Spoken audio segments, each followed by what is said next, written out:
Sim, meus amigos, estamos aqui mais uma vez, debate golaço começando. Deixe seu like, se inscreva no canal, ativa o sininho. Alcançamos a marca de 1.000 inscritos. Se prepare para super live. Vamos fazer um super conteúdo, trazer tudo, trazer comentarista, trazer comentários, ou trazer comentarista, trazer convidados. Vai ser uma coisa impressionante. Então, se você ainda não é inscrito, você vai perder esse dia. Você não pode, né? Ainda tá valendo. Vamos mandar um Pix de R$ 1.000 para um dos nossos inscritos. Pode ser para você. Então não perca a oportunidade. Inclusive você, torcida do Bahia, estou convocando a torcida do Bahia que ganhou o Bavi. Num final de semana marcado por clássicos, o Bahia ganhou do Vitória dentro de casa, depois da frustração da final do Campeonato Baiano. Afinal, o Vitória comemorou o título baiano dentro da Fonte Nova, onde o Bahia manda seus jogos. Nesse final de semana também, o Palmeiras e o Flamengo ficaram em 1-1 no Rio de Janeiro, e o Palmeiras ainda teve um jogador expulso, hein? A batata tá assando lá, a água tá batendo na barba. O final de semana foi marcado por clássicos, mas também o Internacional recebeu o Atlético Paranaense e empatou em 2-2 e viu? Com certeza, com muita clareza, o Z4 chegando. Léo, seja bem-vindo. Vamos falar um pouco do Bavi, o clássico baiano. O Bahia, depois da grande frustração que foi a final do Campeonato Baiano, ver o seu rival comemorando dentro de casa, sem torcida, né? Porque os clássicos baianos são de torcida única, conseguiu fazer 2-0, mas ainda assim não foi do jeito que queria, né? Não foi do jeito que a torcida queria. Seja bem-vindo. Boa noite, galera. Realmente, né? Foi um jogo um pouco abaixo ainda, assim como foi o jogo do Botafogo também, que foi abaixo, mas o Bahia conseguiu vencer. Eu acho que o importante nesse momento é pontuar, né? Não tem um desempenho, mas tem a pontuação. Os 3 pontos muito importantes, tanto é que bota o Bahia de novo ali nessa briga pro G4 com 35 pontos. Mas em relação ao jogo, o Bahia fez um primeiro tempo muito bom, um primeiro tempo muito próximo do que é o Bahia, do que era o Bahia do início da temporada.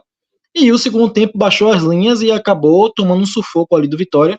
E por muito pouco o Vitória não empatou, graças ao Marcos Felipe, que fez uma bela partida. O Gabriel Xavier e o Canu também fizeram uma bela partida. E isso talvez deu uma ajuda. Aí o Rogério Ceni mudou, eu acho que demorou até para mudar certo. Fez algumas mudanças que a gente não entendeu muito bem hoje. Mas aí botou o Ratão e uma jogada, uma tabela de Lúcio com o Ratão. O Ratão consegue fazer uma bela jogada para cima do Esteves e o Bahia bota o 2-0 já no final do jogo e praticamente mata o jogo. Mas em si, o primeiro tempo foi muito bom e o segundo tempo totalmente abaixo, que o Vitória mereceu um empate no segundo tempo, fácil, fácil. O problema do Vitória é que o Vitória não concluía no gol, né? O Vitória tinha posse de bola, tinha volume, tinha as velocidades pelo lado, mas só nesse jogo de bola cruzada facilitou até a vida do Canu e do Gabriel Xavier. Eu acho que se o Vitória trabalhasse um pouco mais e tentasse algo diferente, um repertório diferente, o Vitória poderia ter empatado, mas nas bolas cruzadas não deu certo. Mas foi um clássico legal de se ver. Quem estava no estádio gostou, porque a torcida do Bahia, a torcida única, como você falou, o Bahia ganhou e a torcida fez a festa. Foi um clássico muito bom de se ver, apesar do resultado, em termo futebolístico, a gente falando, o torcedor que não é do Bahia nem do Vitória, talvez ele não gostou tanto do jogo, porque foi um jogo mais pegado do que jogado. Ô, Léo, dizem que um time bom começa com um bom goleiro e o goleiro de sorte, ou o goleiro bom também tem sorte. Craque também tem sorte, né? Porque o Everton Ribeiro bate essa bola desvia na defesa, encobre o goleiro e acaba saindo até um chamado golaço, né? Esse primeiro gol do Bahia. E o Everton Ribeiro ficou tonto 2 vezes antes de fazer esse gol, né? O juiz até um lateral perguntou a ele se ele queria sair, ele disse que não. Ele teve um choque ali junto com o Esteves e, se eu não me engano, o Felipe Machado acabou batendo a cabeça ali. E aí a gente até brincou, né, que foi o gol do deficiente visual, porque o Everton Ribeiro ele tá jogando com um olho só nesse momento e aconteceu que ele fez o gol e logo em seguida ele sai. Aí se você ver, ele tá com o olho fechado e outro aberto, porque estava realmente já pedindo para sair, e o Bahia acaba saindo com o triunfo muito pelo Everton Ribeiro. E o que me surpreendeu hoje foi que com a saída do Everton Ribeiro, o Bahia caiu muito de produção, cara. E não foi um caiu normal, não, foi um caiu surreal. E isso meio que responde a alguns torcedores, até que quando o Everton Ribeiro não faz uma boa partida, critica e pega a saída dele, né? Quando o Everton Ribeiro hoje saiu, o Bahia caiu 100% do seu futebol. Ô, Léo, outro ponto que eu acho interessante, eu acho que vale a observação. Todos os Bavis, Everton Ribeiro foi meio que perseguido, né? além de ter uma marcação especial em cima dele, eram sempre marcações muito duras, com faltas algumas desleais, causando sempre algum. Hoje foi uma coisa no olho. E no Bavi do Barradão, lá do Campeonato Baiano, lá, o primeiro jogo da final, deram uma porrada nele que ele ficou mancando o jogo todo. Eu acho que os árbitros têm que começar a olhar também um pouco isso, porque a marcação firme é do jogo, mas a deslealdade não, né? A gente sabe que os jogadores que são diferentes, independente de ser de Bahia, de Vitória, no Brasil em si, os jogadores são diferentes, ele tem uma marcação especial. Mas realmente o Everton Ribeiro, principalmente nos Bavis, apanhou muito. E eu não sei se é questão física, por ele ser um jogador um pouco mais franzino, tá de costa pro gol, e aí qualquer toque vira algo muito forte, mas realmente a marcação, principalmente nos Bavis, em cima do Everton Ribeiro foi muito faltosa e normalmente o critério da arbitragem é muito fraco, né? Não dá amarelo para ninguém, só fica na conversa e tá tudo certo. E hoje não foi diferente. O Esteves pegou ele por trás, ele bateu, se chocou com o Felipe Machado por causa da falta do Esteves e não teve nada. Levantou, ficou na conversa, o Everton Ribeiro se prejudicou, saiu do jogo com problema no olho e tá tudo certo. A arbitragem brasileira às vezes confunde deixar jogar, deixar o jogo rolar com algumas coisas que realmente são bizarras. Pois é, falando um pouquinho desse Vitória também, Léo. O Vitória tá no momento assim, ele tava no momento de alta, né? O Vitória vinha subindo, subindo, ganhando partidas, conseguindo apresentar um nímino de padrão de jogo. De repente entrou um momento de estabilidade, perdeu algumas partidas, disseram até que o Carpini tinha pedido para sair porque não tinham entregue os reforços e etc. Só que de repente chegaram os reforços, né? Mas o Vitória ainda assim não consegue dar aquele salto para de fato deixar para trás esse risco eminente de rebaixamento o tempo todo. Porque assim, vamos analisar. O Vitória já contratou o quê? Já contratou o Railer, que já demonstrou que tem qualidade. O Everaldo se recuperou. Já tinha trazido o Leonaldi. O Luan já tinha vindo também no início do ano. Contratou aí agora. Me lembra aí, vai. O Carlos Eduardo, né? Contratou o Carlos Eduardo, que é um jogador de time grande. O Já foi protagonista zagueiro, pelo o Neres. Flamengo. Contratou o Neres também, que chegou e se tornou titular. É elogiado pelos influencers, inclusive pela Lucinéia, que também participa com a gente aqui. A Lucinéia elogiou já o Neres nas redes sociais dela. Então, assim, jogadores chegaram. Pode não ter sido os melhores jogadores que o Vitória podia trazer, não, até porque não tem caixa, talvez, para isso, já que errou tanto no início do ano, né? Mas o Vitória não consegue descolar, Léo.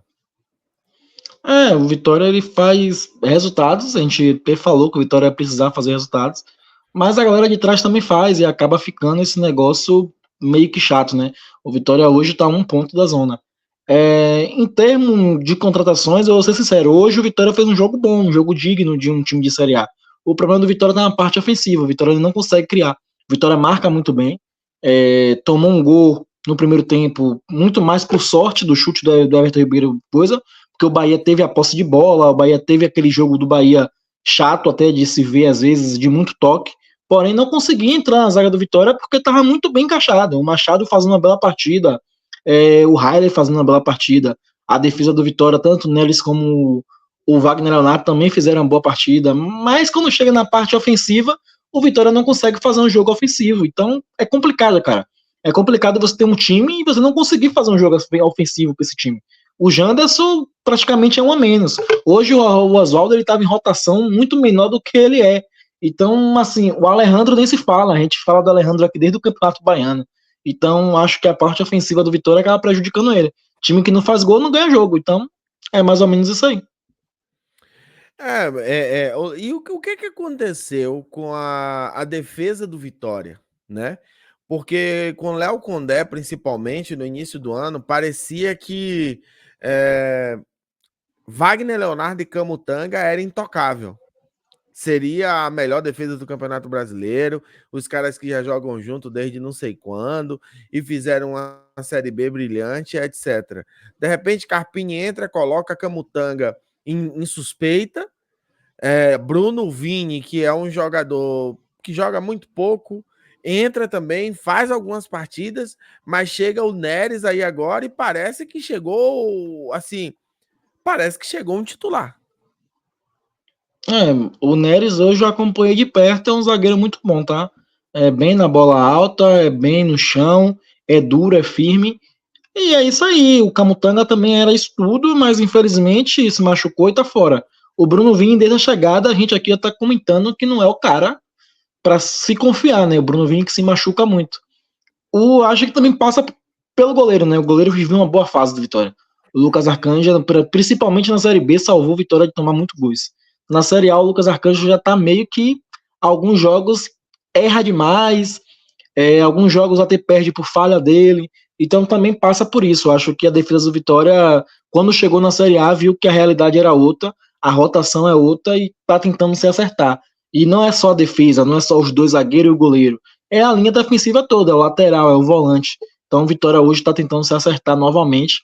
Até então parece que achou ali a linha defensiva, né? O Lepo na direita, o Esteves, Wagner Leonardo e Neres. Tava dando resultado. Hoje perdeu de 2-0, mas também não teve falhas individuais assim. Talvez ali no lance do segundo gol, o Lucas Esteves deu uma vacilada, mas também já era quase 50 minutos do segundo tempo, o cansaço, a mente, tudo isso atrapalha. Então acho que o Vitória está no caminho certo. Eu acho realmente que o principal defeito é a linha ofensiva. O Vitória tem que começar a fazer gol para querer ganhar jogo. Ficar só nessa aí, infelizmente, não dá certo. O Vitória pegou o Cuiabá, mesma coisa, criou e não fez. Fez um gol só. Hoje pegou o Bahia, a criação não era nem criação, era bola alçada na área. Abre abria nos pontas, né, no Cadu de um lado, no Pablo, e aí do outro lado no Zé Hugo e cruzava para a área para ver o que dava. Então acho que o futebol não é só isso, não é só cruzamento. Se ficar nessa aí, o Vitória vai passar um sufoco até lá. Tem que trabalhar um pouco mais e tentar achar a solução e torcer, né, já que não vai trazer centroavante, torcer pro Alejandro voltar a fazer gol. Mas o Vitória é outro time, tá? Eu tô até procurando aqui o time do Vitória que jogou a final do Campeonato Baiano. Pode ter certeza que mudou 80% do time. Tô tentando voltar aqui, mas a lateral esquerda, por exemplo, era outra, a lateral Eu acho, direita era outra. eu acho que desse Diga time lá. hoje em campo tinha só o Oswaldo. Hoje não, no domingo em campo só tinha só o Oswaldo e o Alejandro, cara. E o Vamos Wagner lá. Leonardo, né? Ó, final do Campeonato Baiano, o Vitória entrou com o Zeca na lateral direita, que nem no elenco tá Ah, mais. agora é o Camutanga, Lepo, que né? hoje é reserva. Wagner Leonardo e Pedro Calmon, que também é reserva, tá? O goleiro Lucas Arcanjo é o mesmo. Entrou com o Rodrigo Andrade, que nem tá mais no elenco. Dudu, que também não tá mais no elenco. E o William Oliveira, que segue como titular. Que Oswaldo de um hoje foi lado. banco. Pois é. Oswaldo de um lado, Alejandro do outro. E Mateuzinho, que pelo SofaScore foi o melhor jogador daquela final do último jogo do Campeonato Baiano, que os times terminaram em 1-1. Então, assim, o time de hoje tinha o quê? 2, 3 jogadores do time de Léo Condé. Isso também atrapalha muito essa mudança de treinador, que foi uma mudança trágica de rota, né? Consideravam que o Léo Condé era o novo Pepe Guardiola, não é. Agora, às vezes fica entre exaltar e rebaixar o Carpini, que não é nenhum gênio, mas parece, eu digo e repito, já há algum tempo eu falo a mesma coisa. Parece que lá no Barradão não tinha ninguém que entendia de futebol, chegou uma pessoa. O time, quando muda aí técnico, muda o estilo de jogo também, né? E aí até se adaptar demora um tempo. O Vitória tá trabalhando nessa aí como a gente costuma falar, tá trocando a roda com o carro andando, cara. Hoje, como você falou, do time que era a base do Vitória, tinha 4 jogadores em campo. O resto, tudo jogadores novos, né? A gente tinha um meio de campo totalmente 4 desconhecido. e 1 é o goleiro. 4 E um e é o 1 é o goleiro. goleiro. A gente hoje tinha um time totalmente desconhecido no meio de campo do Vitória. O Vitória tinha um time no Bavi, hoje, por exemplo, muito diferente na questão de volante, né? Por exemplo, o Luan ele não jogou o Bavi passado, o Luan ele alternou algumas partidas do Carpini de banco de reserva e titular, mas não dá para definir que o Luan é titular absoluto do Vitória. E aí vem o Felipe Machado, que chegou há 2 rodadas atrás, o Riley, que chegou, o quê? 2 meses? mês. Acho que nem 2 meses tem Não, aqui. 1 mês e pouquinho. Então, só para você ver, um meio de campo totalmente diferente, desconhecido, os caras talvez não se conheçam tanto. Então E é o pior, complicado, Léo, cara. a mudança de trajetória foi tão drástica, que jogadores que eram titulares absolutos e intocáveis, nem no elenco estão mais. Porque às vezes o cara Isso. não joga, mas ele tá lá, ele orienta, ele conversa e etc. Mas os caras não estão nem no elenco. E o pior de tudo era os caras que tinha identificação com a torcida, né? É os caras que a torcida Teoricamente, né? considerava. Não, eu falo Então, assim, ó. Como é que com um treinador, um jogador é titular absoluto, intocável? Eu tô falando de jogador que ele não era cotado nem para substituição. E de repente o cara é dispensável a ponto do clube emprestar para times da Série B, rescindir de graça, sei lá, dar, expulsar. Isso é uma coisa que a torcida do Vitória deveria se questionar. A torcida do Vitória deveria cobrar. Como é que um cara é indispensável com um treinador e com o outro ele vai embora praticamente de graça? Tem escorraçado, né? explicação isso aí? Escorraçado? Não, tudo bem. Ele errou e tal. Mas imagina você, eu acho que até na cabeça do cara, poxa. A cabeça do cara, o cara pensar, peraí, pô. O time começava por mim. Quando começava o time do Vitória, Dudu, Rodrigo Andrade e o resto. De repente o cara é mandado embora. Simplesmente assim, ó, vai, não serve mais. É Você complicado. consegue trazer uma E isso explicação para isso aí? E isso fragiliza, né, até o resto do campeonato. Porque, como eu falei, o Vitória tá trocando a roda com um time em condução. E o pior, é um time que ele beira a Série B, irmão. Não é porque eu torço pro Bahia, não é porque eu sou Bahia, mas é um time que nesse momento ele tem cara de Série B. Porque o Vitória ganha 2 partidas seguidas e não consegue se afastar da Série B, cara. É um cara que cheira a Série B. Então é complicado o momento do Vitória. Eu acho que o Carpini vai ter que trabalhar dobrado. Vai ter que achar soluções para esse entrosamento sair. Vai ter que achar soluções para esse ataque começar a funcionar. Porque se continuar nessa pegada aí, Fluminense e Corinthians já tá dando sinais que vai melhorar. Fluminense, beleza, perdeu do Vasco, clássico e tal, mas fez algumas partidas aí que dá para ver que vai melhorar. E o Corinthians a mesma coisa, empatou Porque o dentro de casa com o Fluminense tem Bragantino. bons jogadores, né? Fluminense tem bom. É, Eu acho que isso é o problema. O Corinthians tem bons jogadores, o Fluminense tem bons jogadores. Então, se o time se acertar, entendeu? O time vai conseguir, nem que seja vitórias de 1-0. Por exemplo, o Fluminense agora com o Thiago Silva acertou a defesa. Para fazer gol no Fluminense é difícil. Ah, tomou gol do Vasco? Tomou. Tudo bem, o Vasco também está trabalhando. O Vasco tem Felipe Coutinho, pai. As pessoas esquecem isso. O Vasco tem bom jogador, tem Verratti, matador. Se Verratti tivesse, por exemplo, no Vitória, o Vitória tinha o dobro de gols que ele tem. Porque o gol que esse garotinho, esse Alejandro perde, os gols que esse Alejandrinho perde, esse menininho aí merecia ser estudado. Se o Vitória tem Verratti, o Vitória tem o dobro de gols. Se o Vitória tem Payet, é outra coisa. Então, o problema do Vitória também é esse: é que ele disputa rebaixamento com times que são melhores do que ele, com times que têm jogadores melhores do que ele. O Cuiabá tem jogadores melhores do que o Vitória. Essa é a questão. O Corinthians tem jogadores melhores que o Vitória, o próprio Grêmio tem jogadores melhores que o Vitória. Esse é o problema.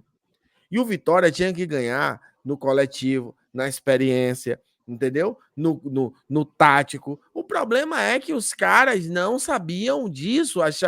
A torcida. Léo, você me falou uma coisa que eu não sabia. Luan, a torcida do Vitória tem mania de grandeza. Eu até falei, não, Léo, tá. Isso é coisa de torcedor rival. Não. É assim. Os caras acreditam que eles são maiores do que eles realmente são. Eles ganharam o Campeonato Baiano. E eu ouvi torcedor do Vitória, inclusive no nosso grupo de resenha, eu vi torcedor do Vitória dizendo que no Brasileirão não tinha bicho-papão, que no Brasileirão não tinha nenhum time que assustava, porque o Brasileirão só tinha Palmeiras e Flamengo e blá, blá, blá, blá, blá, blá. Cadê agora? O Vitória acabou o pô, primeiro turno, acho que com 15 pontos. o Vitória tinha que fazer e tem ainda, né? De fazer o dobro pra tentar sair da Série B, tá ligado?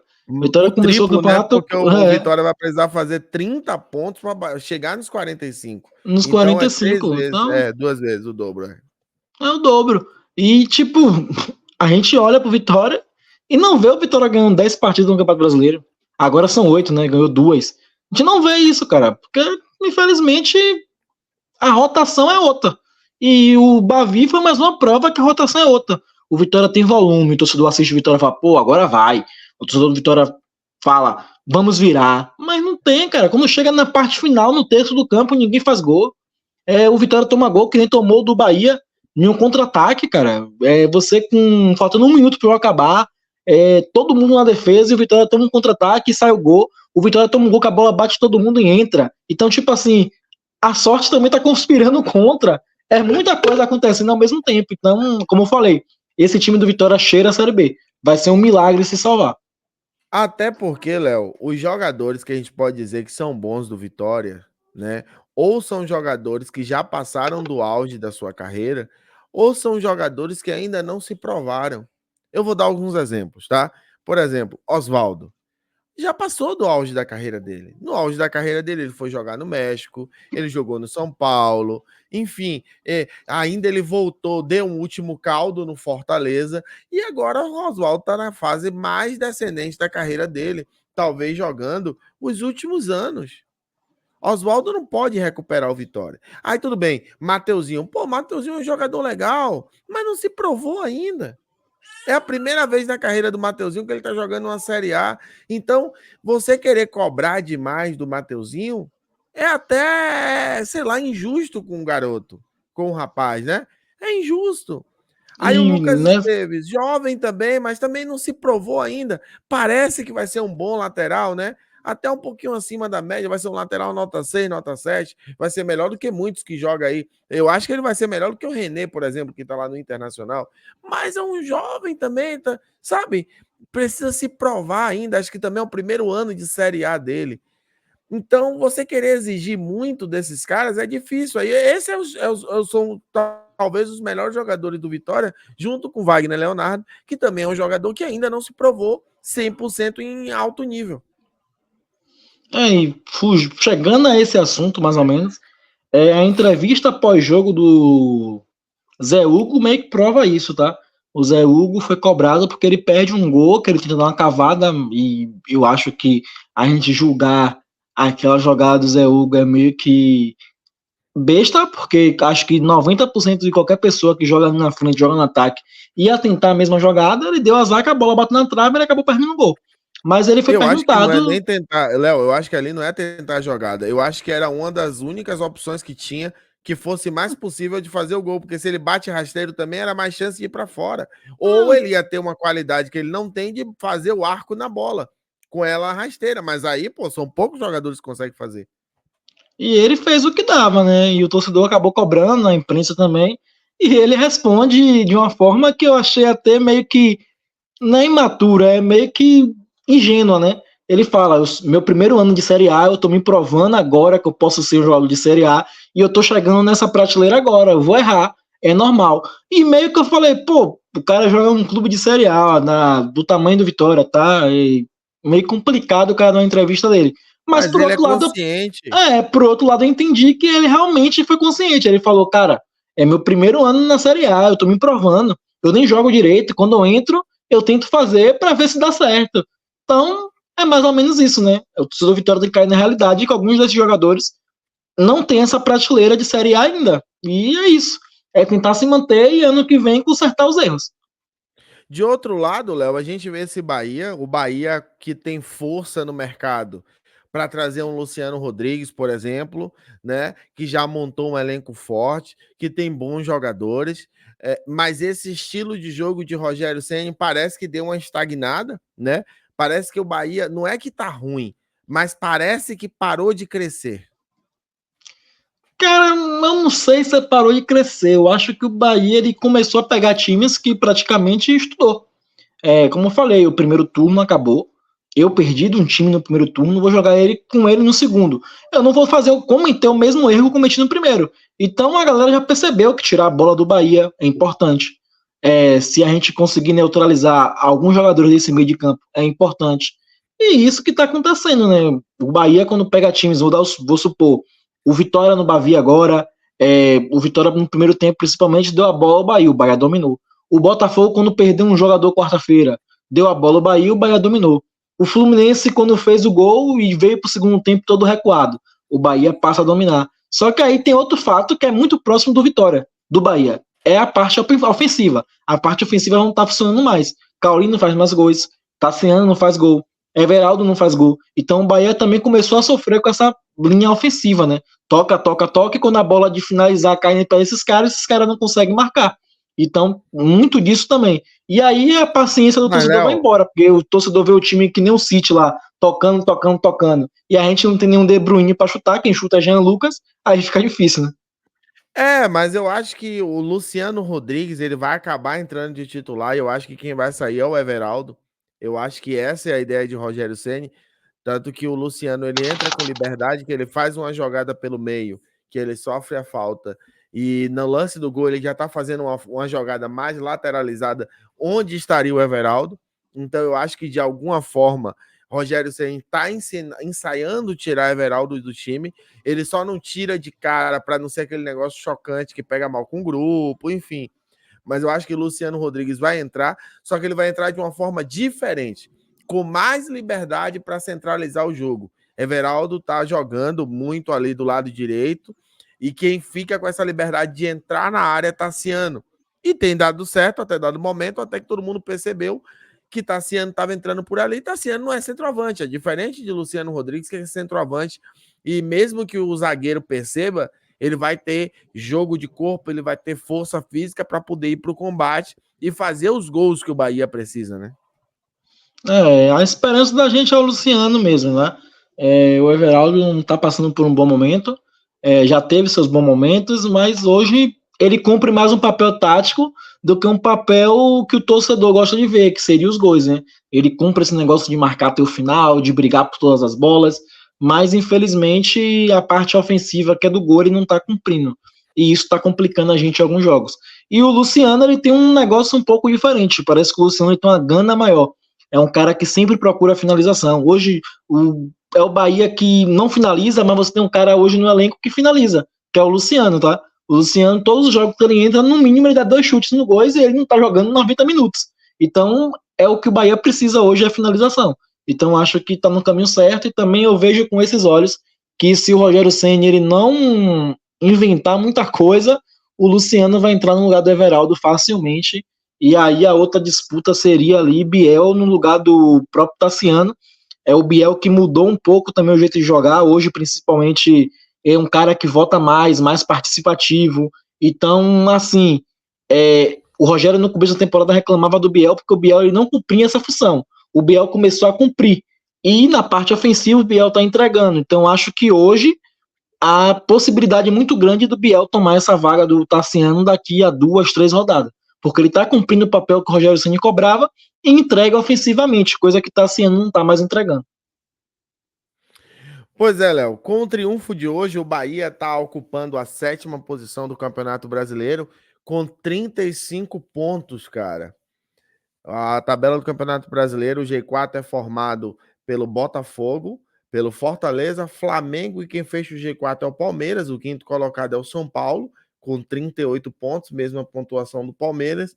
O 6º colocado é o surpreendente Cruzeiro, com 36 pontos, e o Bahia, 7º colocado, hoje indo apenas para a Sul-Americana, com seus 35 pontos. Está na briga pela vaga na Libertadores, não há nada de absurdo acontecendo, mas já é hora de começar aquele sprint do segundo turno para se garantir ali na parte de cima do campeonato.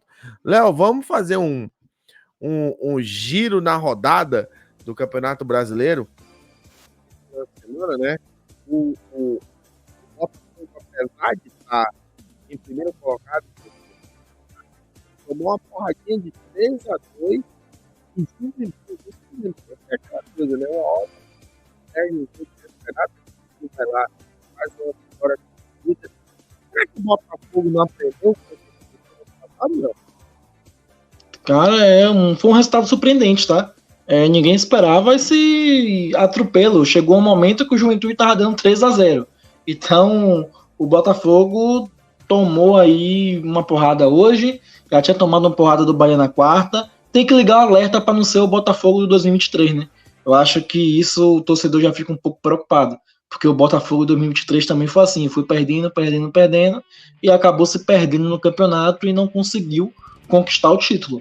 E já que o Botafogo esse ano prometeu conquistar esse título, não pode dar esse tipo de mole, né? Senão vai se perder de novo, vai ser complicado recuperar.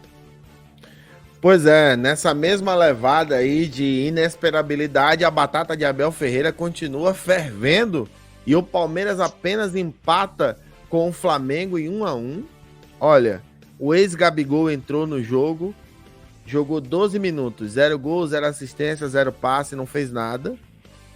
O Murilo do Palmeiras foi expulso. Será que a gente está vendo um ciclo que acabou no Verdão? Cara, esse Flamengo e Palmeiras, cara, é um jogo que consegue ficar feio e a gente tem expectativa dele ser bom.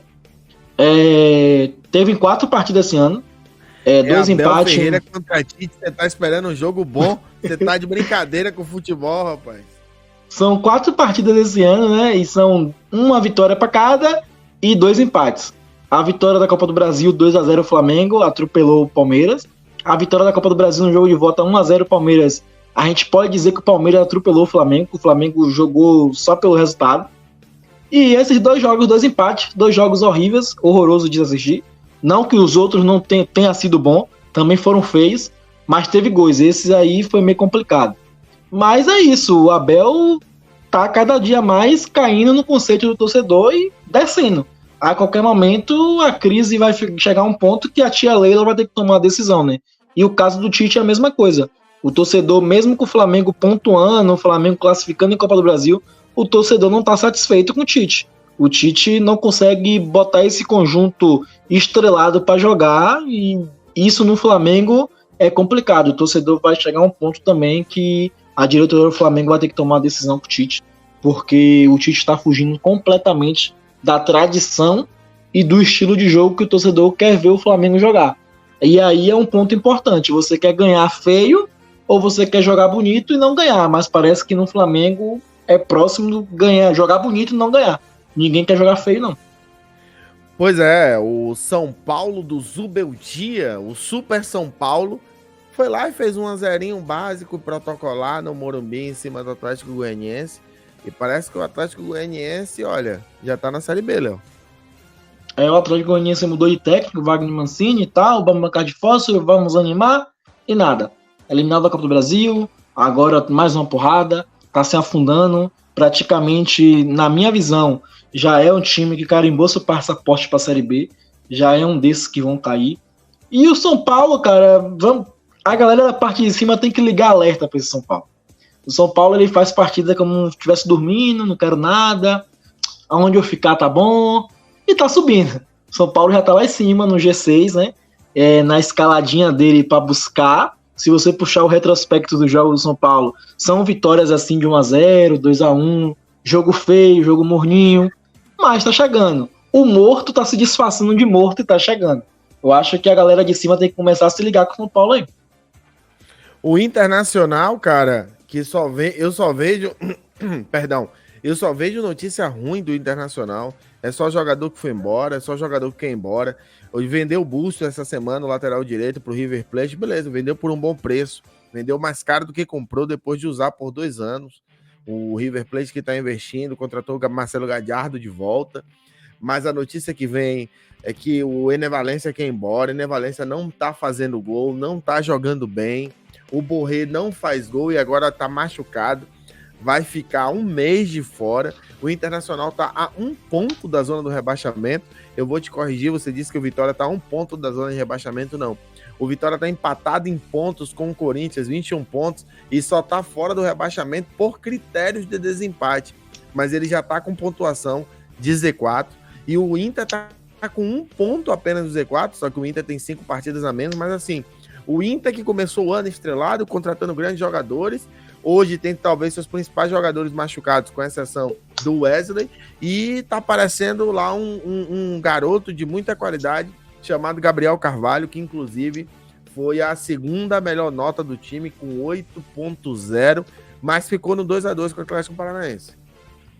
Um Atlético Paranaense também que não vive um bom momento, né? Jogos complicados e tal, mas o Inter, a expectativa era muito alta. A gente tinha a expectativa do Inter brigando na parte de cima da tabela.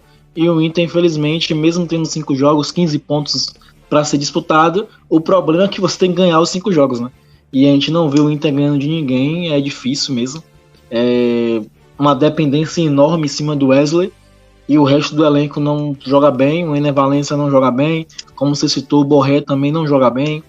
A linha defensiva com o René do lado esquerdo, meu Deus do céu. Acho que o único jogador hoje que se salva nesse elenco do Inter, que faz partidas todos os jogos bem, é o goleiro, né? Que vem salvando o Inter de vexames maiores, vem salvando de vexames maiores, e é complicado, né? O Inter é um ponto da zona. O Renato Gaúcho, quando o Grêmio estava na situação, falava: eu tenho jogos a menos e blá blá blá de fósforo. E eu falei que o problema era ganhar os jogos. E a mesma coisa eu repito por Inter. Eu não vejo o Inter ganhando os 5 jogos que faltam. O elenco do Inter tá passando por uma crise terrível. E bora ver o que dá, né? Vai ser mais um time ali, talvez, para brigar até o final para não cair. O Inter, eu acho até que não vai brigar para não cair, porque é como eu disse, o Inter tem bons jogadores. É só arrumar. Trocou de treinador, o Roger Machado tá chegando agora, e eu acho que ele vai conseguir encaixar. E quando ele encaixar essa galera, aí eu acho que o Inter vai ser um outro Internacional, e daí o Inter tem chance. Bom, para finalizar, o destaque da Série B vem do Novo Horizontino, lá o time do interior de São Paulo, o time que contratou o craque Dudu, aquele jogador do Vitória que ia para a seleção brasileira, aquele jogador do Vitória que o técnico Dorival Júnior da seleção brasileira foi assistir o Bavi para vê-lo. Foi essa informação ou não foi essa informação que vazou? Pronto. Foi essa informação aí. Foi contratado pelo Novo Horizontino, que fez 1-0 no CRB pela Série B, só que ele ainda não está disponível, tá? Ele ainda não ficou em condições de jogo, não sei se é questão física, ele não aparece, ele não foi nem relacionado e nem tem informação do que foi que houve. Então, Dudu ainda não está à disposição do Novo Horizontino, Léo. Eu acho que é questão papelada mesmo, burocrático, e muitos próximos jogos aí a gente vai ter o Dudu jogando a Série B novamente, aonde ele foi destaque, né? Tomara que seja destaque de novo lá e boa sorte pro Dudu. Se encerrou o ciclo dele aqui. Boa sorte para Dudu. Léo, próximo jogo do Bahia, Bahia e Grêmio. Não é um confronto direto, mas é mais um jogo importante pelo Campeonato Brasileiro. O que é que você projeta para essa partida? Um Grêmio que provavelmente vai vir com o time misto, né? Tem jogos importantes pela Libertadores. Ou pode vir com o titular, não sei o que o Renato Gaúcho vai priorizar, se é a Série A ou a Copa do Libertadores, e é isso aí, mais um jogo grande. O Grêmio melhorou muito nos últimos jogos, a chegada do centroavante Dinamarquês, que já meteu 3 gols na estreia, né? 2 a favor e 1 contra. Já pediu música, disse que queria pedir música, ele fez 3 gols, isso era injusto, mas é isso aí, o Grêmio que conseguiu se recuperar, e o Bahia tem que entrar ligado e tomar cuidado para conseguir fazer o resultado. O jogo fora de casa sempre é complicado e qualquer ponto, nesse momento, e sendo fora de casa é importante. Mas eu acho que dá para ir lá e ganhar sim, porque também a gente não está enfrentando nenhum bicho-papão, não. É de igual para igual. Pois é, próximo jogo do Vitória contra um surpreendente Cruzeiro, que mesmo antes de chegar os reforços, o Cruzeiro já vinha tendo um desempenho incrível, ganhando jogos, jogando bem, e vai pegar esse Vitória lá dentro do Bardão. O Vitória que o primeiro jogo tomou uma saravada de 4-1, né? O segundo agora é a mesma coisa. Do que esse. De um time bem pior do que esse. O time do Cruzeiro evoluiu muito. No começo do ano eu dava a projeção que o Cruzeiro e o Vasco brigariam para cair, errei feio. O Cruzeiro melhorou muito o seu elenco e vai ser jogo complicado pro Vitória.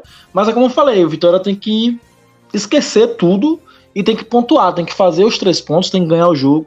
E mesmo tendo um jogo complicado, a sua torcida apoiando, jogo dentro de casa, e torcer para conseguir fazer os pontos necessários e ganhar esse jogo aí, porque o Cruzeiro hoje é time que briga lá em cima, né? O Vitória vai pegar um time que briga lá em cima. Mas é acreditar até o final e o torcedor tem que apoiar mesmo e ir pra cima. Com certeza. E para fechar o programa, em homenagem à torcida que foi a campeã do clássico, toca o hino para jogadaça de Lúcio Rodrigues e o gol do Bahia que fechou. Galera, tamo junto. Esse foi o Debate Golaço dessa segunda-feira. É nóis. Parabéns a você, torcedor do Bahia, pela vitória no clássico. Tamo junto. Bora, Bahia! Amor, ninguém nos vê sem vibração. Vamos apanhar.